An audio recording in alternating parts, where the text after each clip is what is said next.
Welcome to this episode. With me, as always, is Luke. What's up? So we are kind of staying in our Keanu Sans of movies. One thing I do want to kind of show everybody right now is this is not the first time we see Keanu and Patrick on film together. No, it's not. Not at all. So let's take a moment and watch this classic clip. Where that man is fucking an animal. Hey, cheers, Mr. McGill. Yeah. So what we just saw was a bad French Canadian accent from Keanu from Youngblood. Yep. And wow. I almost think we need to do Youngblood here soon, just for it's a classic. I had totally forgot Keanu was in it until I rewatched it a few years ago and was like, oh yeah, Keanu Reeves is in this. He doesn't have a lot of speaking lines, and like I said, he's pulling off this really bad French Canadian accent. Well, he is from Canada. Actually, I don't think he is. I thought Keanu was from Canada. No, I will double check because I'm mostly sure. Oh, no, you are correct. He is Canadian, but obviously not French Canadian. No, not French Canadian. But I was just giving him the benefit. At least he is Canadian. So, which helps explain his character in Toy Story 4. And only because I have kids do I even know that. So I gotta admit, rewatching it, my memory and nostalgia for the movie was quite different when rewatching it this time. Really? I watched it a lot. Like it's one of my guilty pleasures that if it's on, I'll watch it, or sometimes I'll just throw it on just because I enjoy it so much. Don't get me wrong, I enjoyed it. There are some things about it like really kind of,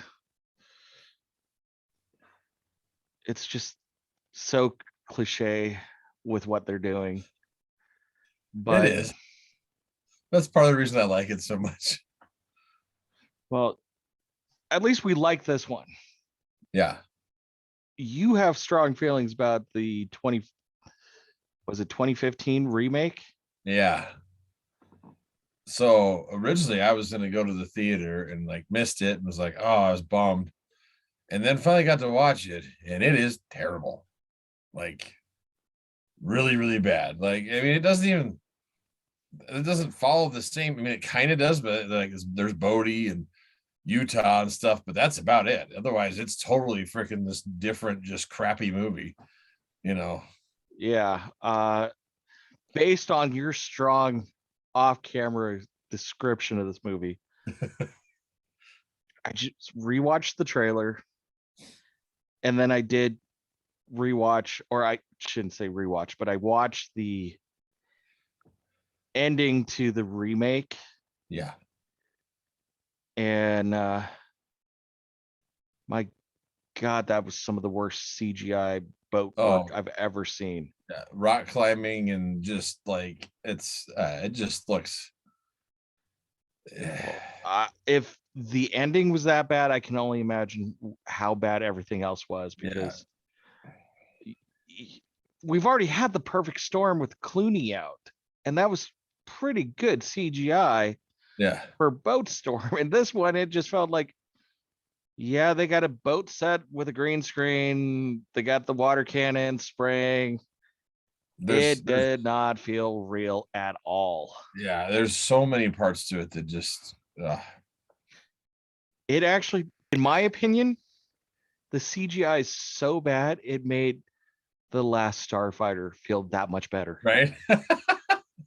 It's just like they threw it together hoping that that nostalgia crowd would just come watch it. People love Point Break. Like, oh, it's going to be so much more intense than the first one. And it was terrible. That movie fell flat on its face. I don't even know what the numbers are. Did you look them up? Like what it even made? You mean how much it lost? Yeah, that's what I mean. Because it costs a pretty penny to make, because they had a lot of different. Well, I can't tell if they were in different locations, if they were just using parts of California and CGI and crap in, when they travel around. And yeah, I'm doing a quick look right now. but like the whole, I mean, it was more realistic to me in the original when Johnny Utah's former Ohio State football player and stuff and things like that. Whereas this guy's just this like super X game guy that, it's like, how are you going to become it was more believable that he went to Ohio State and was an athlete and smart and stuff, that came on and like, hey, instead of this like crazy X Games guy. I don't know. It bothered me that it was that whole X Games thing. Ooh, ow, ow. Is it bad? Ooh. How bad? Let's get the bad out of the way. I like that. Okay. Estimated budget for this flop. Now, we're not even fully talking about, we're just getting this garbage out of the way. $105 million. I think the first one cost 24 to make. I will double check that here in a moment. Opening weekend in the US, Canada, barely 9 million. Ooh. US and Canada gross 28 million. Ouch. Now, here's the only saving grace, and even saying saving grace on this is bad. Worldwide gross 133 million. So it squeaked out So 25 million. They made it over a little bit. Oh, yeah. But they had to rely on the worldwide to get it over. Yeah. Okay. So in comparison, I'm pulling up the numbers right now for the one we are doing. Yeah. So budget, you were pretty close. 24 million. Okay. Estimated. Opening weekend. Now, again, this was 1991 numbers. Yeah, this is 91. 8.5 million. US gross 43 million. And worldwide is 83 million. Yeah. So if you look at percentages, they over doubled. Yeah. Almost tripled it. It did triple it. Yeah. So success, recycled garbage. Yeah. Garbage. That's the key word. Garbage. If you haven't watched it, don't watch it. Oh God. Just rewatch the original. You'll enjoy that much more.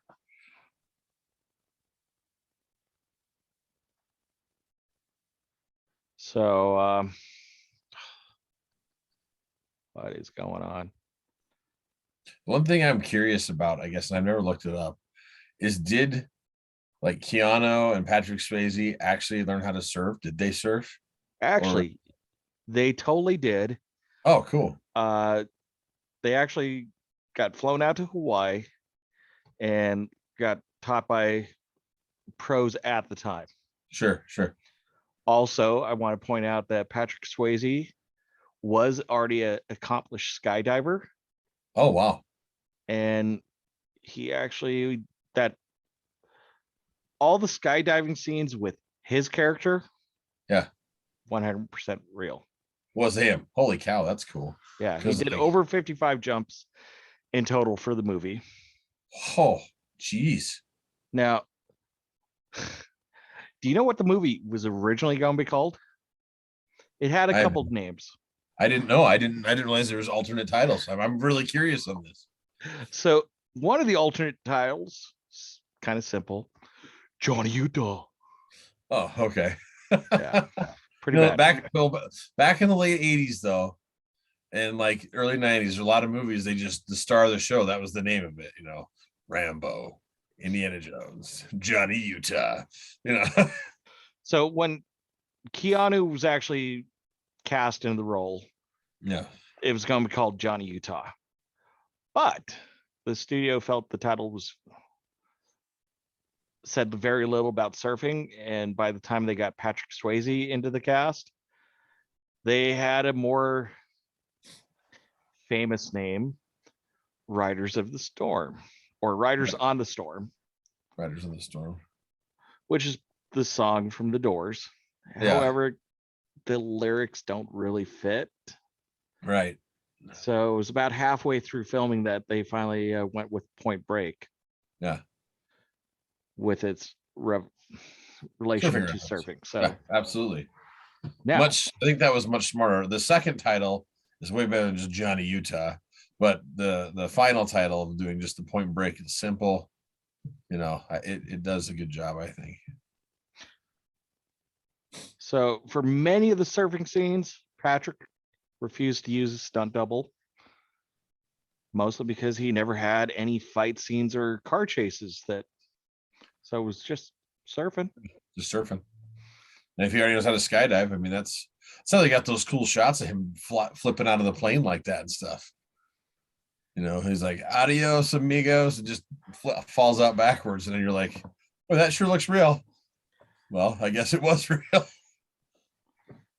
So a couple other little trivia things. Keanu actually went to Quantico observed real FBI agents in LA to study for his role. And he practiced with the UCLA quarterback coaches to help with his football scenes. Oh, that's cool. Which then helped him later when he replacements. Yes. Yeah. You saw where I was going with that. Another classic. I like that one too. Now, I couldn't help when I was watching this opening thinking, is this where John Wick got his initial training from? Oh, yeah. Because we know at the end of this movie, and I'm sorry if this is a spoiler, he throws his badge in the water and kind of walks away. Yeah. Could he be walking from Johnny Utah to John Wick? Have you seen not to go on to John Wick, but Keanu takes his roles, I think, very serious and stuff. And like you said, he's observed the FBI agents and the football. Well, the John Wick, there's a video of him where he's actually going through and shooting like real guns and like changing so he can be proficient, you know, in that movie. And it's pretty wild seeing how accurate it is and how well he handles the weapons. And so I just think it's cool how serious he does take his roles and wants to make it as authentic as possible, is how I feel. So yeah. I don't know. Watching those gun scenes in this movie versus what we see in John Wick and the behind the scenes I've seen of John Wick, of how he learned how to be so proficient, it's kind of hard to like. One's really amazing. This was cool for 91. Yeah, it was cool for 91. They weren't doing that intense training yet, you know. So I do apologize. I had something I wanted to show you here. Oh, sure.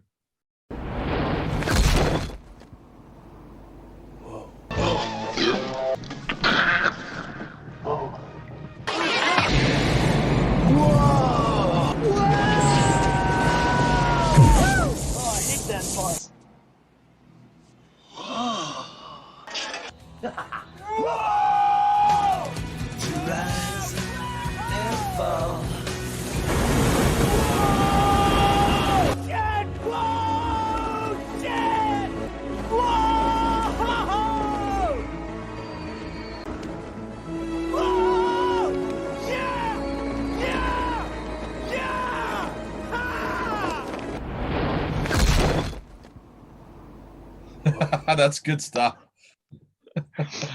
So yeah, I didn't realize how much of a catchphrase that was until I Whoa. found that video.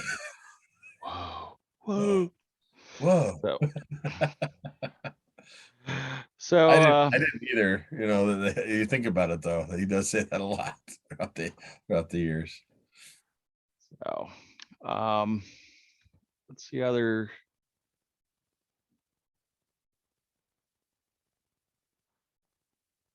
Just a quick look through the IMDb trivia page here. Oh, nice.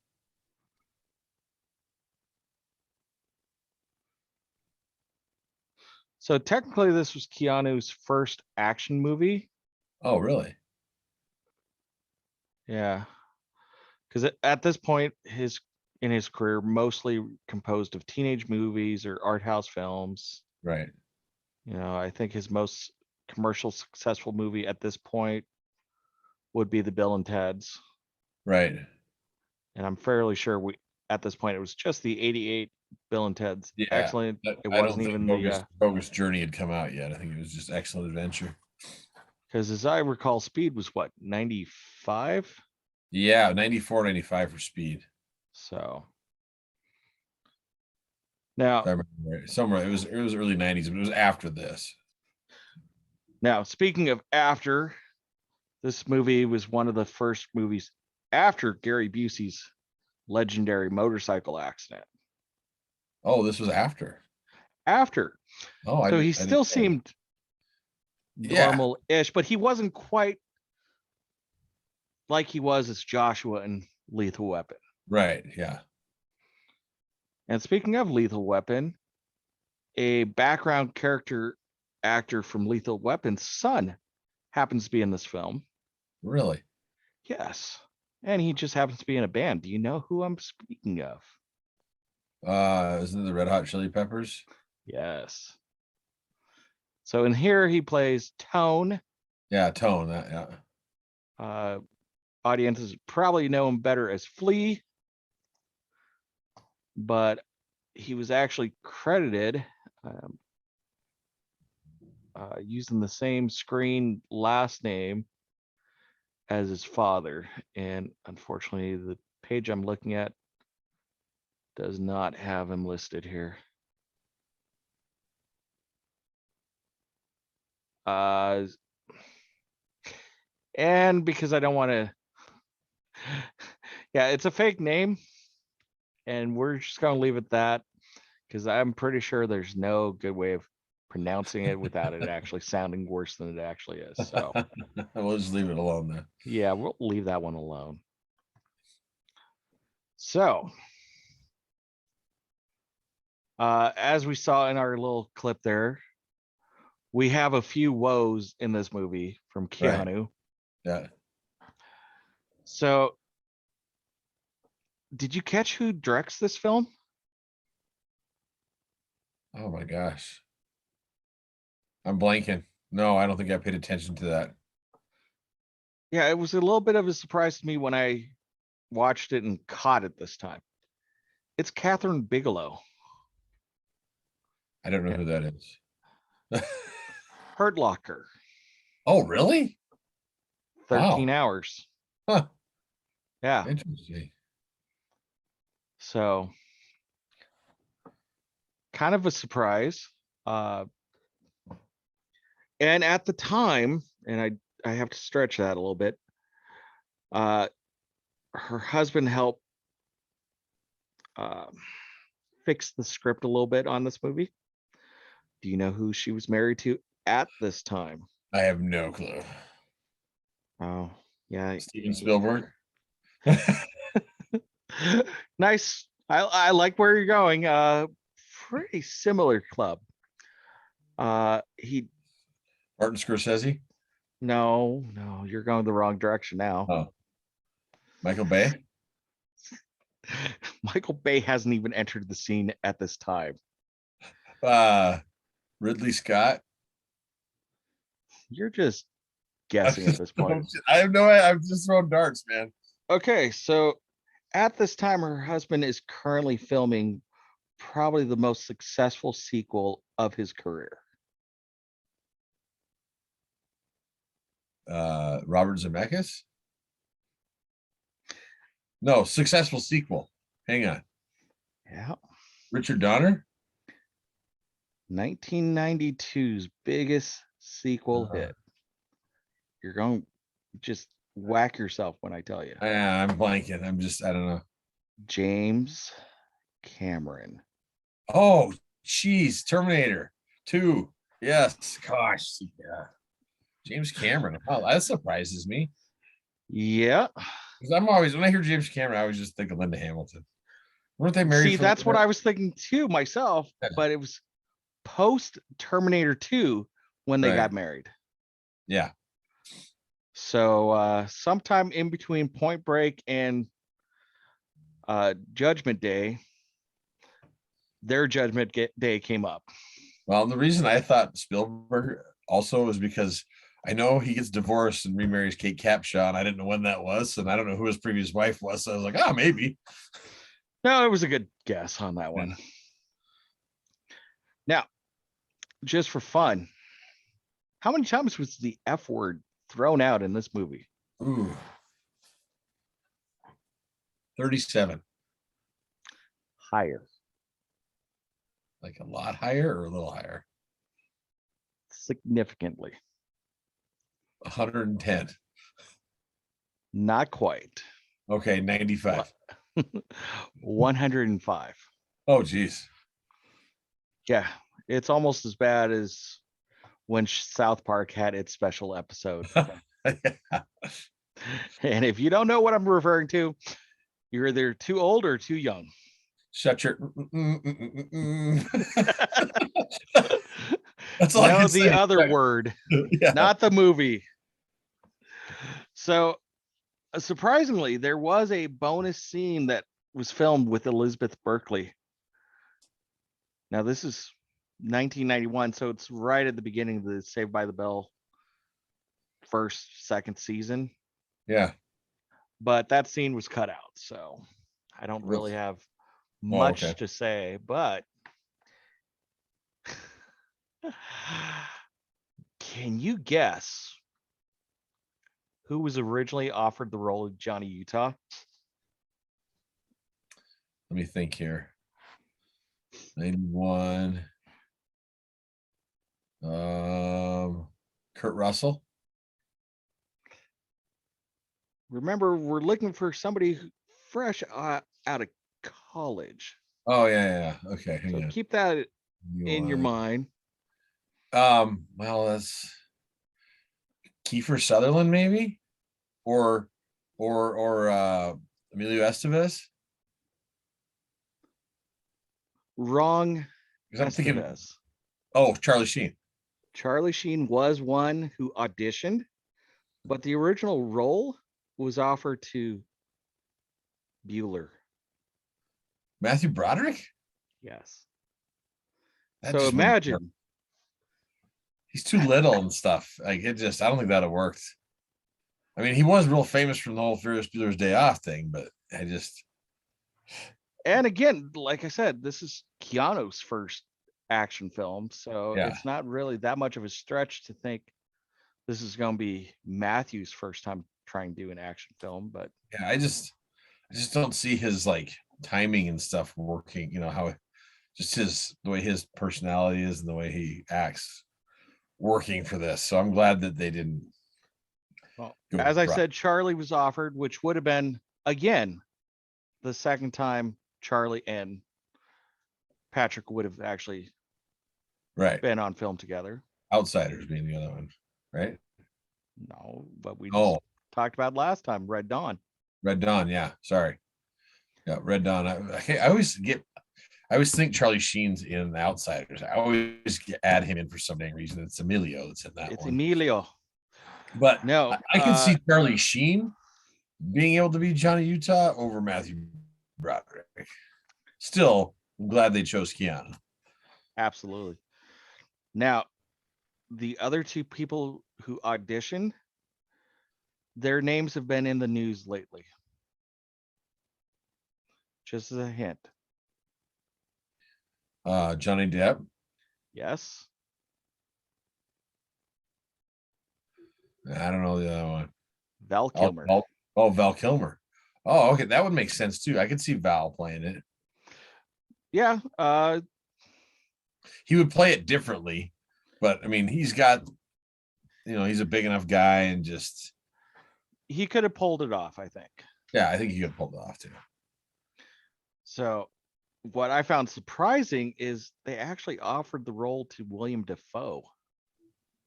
What? Yeah, I know. It would have been a totally different movie if Dafoe. I could see Dafoe playing Pappas maybe, but not not Johnny. Not Johnny Utah. Like, I could see him as an alternate for the Pappas character, but Utah, it just doesn't seem. He's got that would be totally different. He's a better bad guy. He could have been one of the bad guys in it or something. Yeah. Okay, I did find it here. Flea's first name for the credit was Cole, and again, I'm not going to throw out the last name just because I try to keep this PG. This screenplay only cost $6,000. It's pretty cheap. Cheap. And the producer came up with the idea for Point Break while chilling on beaches, reading about an article in LA Weekly about bank robberies in LA. And then King paid W. Peter Lilith $6,000 for the screenplay, but it's okay. Even though Lilith was still waiting tables and writing Point Break at night, he would go on to write Varsity Blues and Patriot Games. Oh, so I think I like both of those movies too. So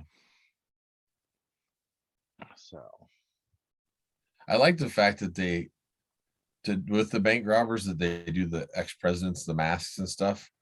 I did enjoy that whole, Nixon and then how they try to pretend to be the characters a little bit and stuff. And I don't know. I get a kick out of that whole thing because you gotta, rather than just ski masks or something. I just thought it was cool how they do them as the ex-presidents, and refer to each other by said presidents. Yeah, exactly. I thought that was well done, just to do that, to bring a little humor into it, but also just to make them unique. But rather than just they had ski masks or something like that. So absolutely. And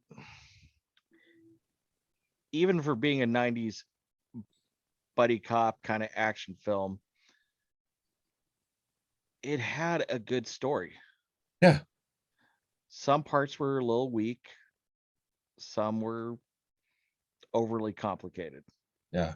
I mean, the gist of the whole Bodhi and his, brotherhood sort of thing. And that whole thing, I really like the camaraderie, and then showing that tension between Keanu, his job, but also because he became friends with them, and stuff. So, well, that's actually a great segue into a little rabbit hole I went down. Sure. So let me pull it up so I can make sure I can go through it straight with you.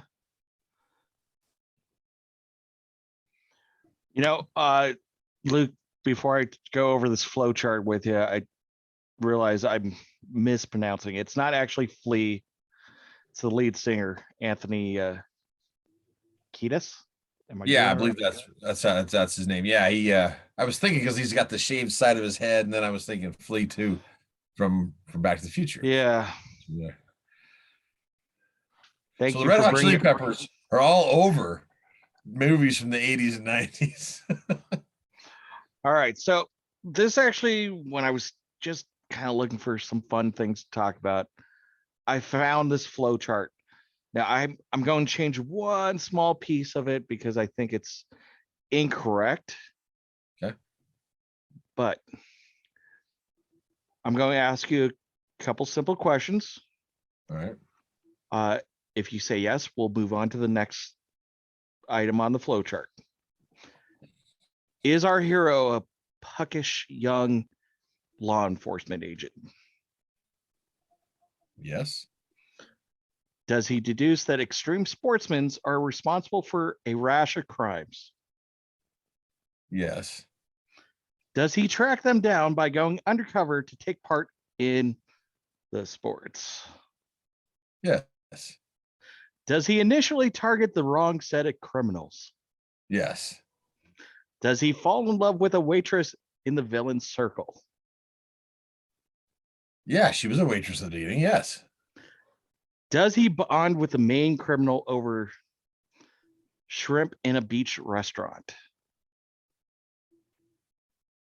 Well, he bonds with them, but I don't know if it was in a restaurant. I'm going to say yes, though. Okay. It's really close to yes. Does the gang blow his cover and then coerce him into helping them with one last job? Yes, most definitely. Does it go badly wrong with half the gang members badly getting hurt? Yes. After this bloodbath, does the hero let the villain go free at the end like some massive idiot? Yes. Is Vin Diesel in it? No. Then it's Point Break. If Vin Diesel's in it, is it? Then it's Fast and the Furious. Oh Lord, I was just sitting there thinking, wait a second. Wait a second. You said Vin Diesel. Oh, no wonder I like Fast and the Furious. Like I said, I had to change it because the one thing it says is the hero a puckish young FBI agent? And I just feel that was incorrect because Brian doesn't become an FBI agent until Right. 4. Right. Oh, okay. Yeah. Still, the similarities. Oh, every Fast and the Furious is a total rip off of Point Break. Kind of funny. Yeah. But yeah, I admit the bonding over shrimp. There is that roadside diner after they, Well, they hang out at the house and stuff, that little party, and that's what I was like, it's kind of there, not necessarily shrimp, but they do hang out and like, break bread, if you will, together. And yeah.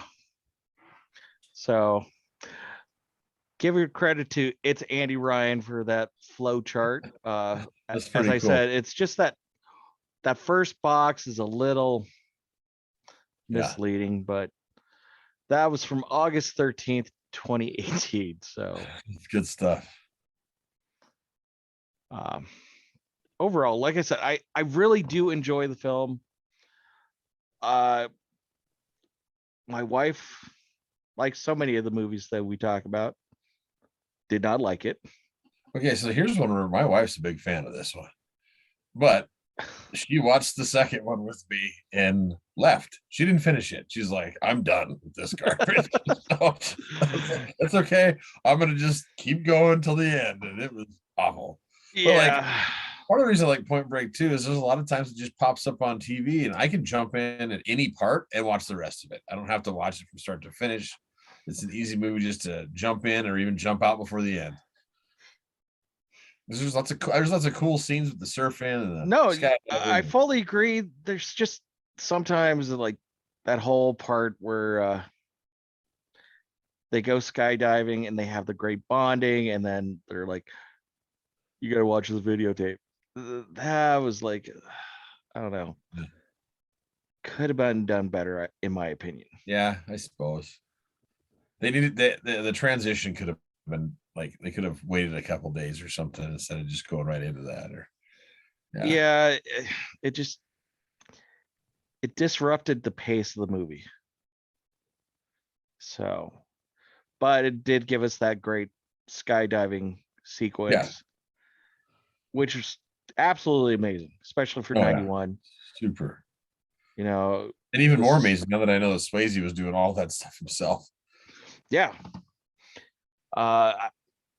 I think it was on IMDb that I found that Keanu scenes themselves were Hollywood magic in. Yeah. So You know, you did an alternate casting there for Keanu. Was there any for Bodhi for Patrick Swayze, or was it just like he was the guy that they wanted? I didn't find any Sure. on it.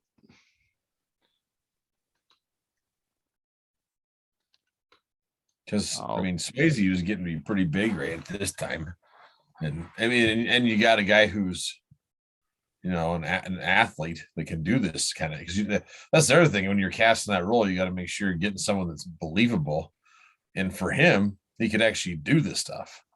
So, I mean, already a skydiver, and then goes and learns how to surf.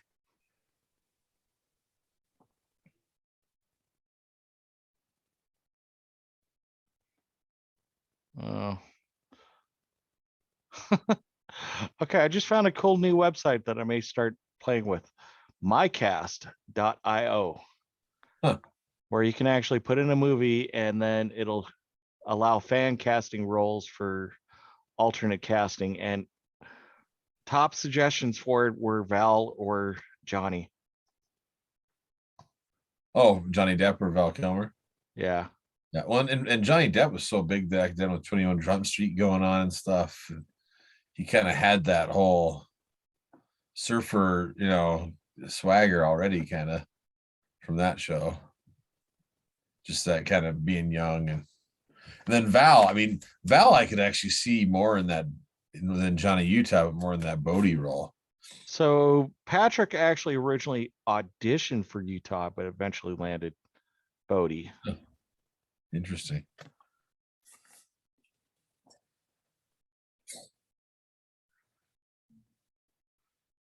So the ex-presidents were real surfers. Oh, the rest of the people in the gang or whatever. Yep. That's cool that they cast real surfers. Yes. That's way cool. None of the filming of Point Break took place in Australia. So that ending is a big lie. Yeah, I kind of figured it would. Why would you drive all the way to Australia for one quick scene? So they did the filming in Hawaii and Oregon. So I'm pretty sure Australia was Oregon. Oh, Oregon. Okay, I was thinking that last scene was actually Hawaii, like over on the Kanapali shores, but it was pouring rain, so it could very well have been Oregon. That, you know, exactly. You're probably right. It probably was Oregon. What they probably did is they took the waves from Hawaii and the beach from. Well, and if it's in the wintertime up there in Oregon, I'm sure you get some pretty gnarly waves coming in too. So yeah, I'm not seeing a lot of alternative casting besides what we already pointed out. Sure.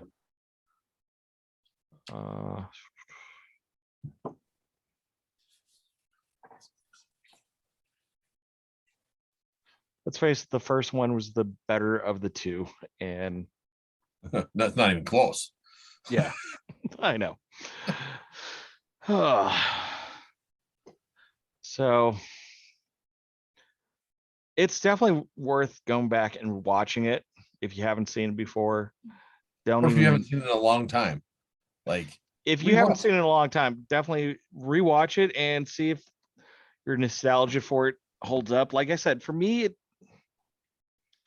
my nostalgia for it was better than the actual movie itself. And it's mostly because I think my taste in films, the tone and the timing, we've gotten a lot better with them. Yeah. You know, but just like in the case of Red Dawn, the original was the stronger story. Right. Second one had theoretically the better action scenes. Yeah. This one, the second one was just terrible. But, you know, one thing too, I always look at, like, for a film to be like a cult classic or something like that, you'll see like people referencing it in other movies.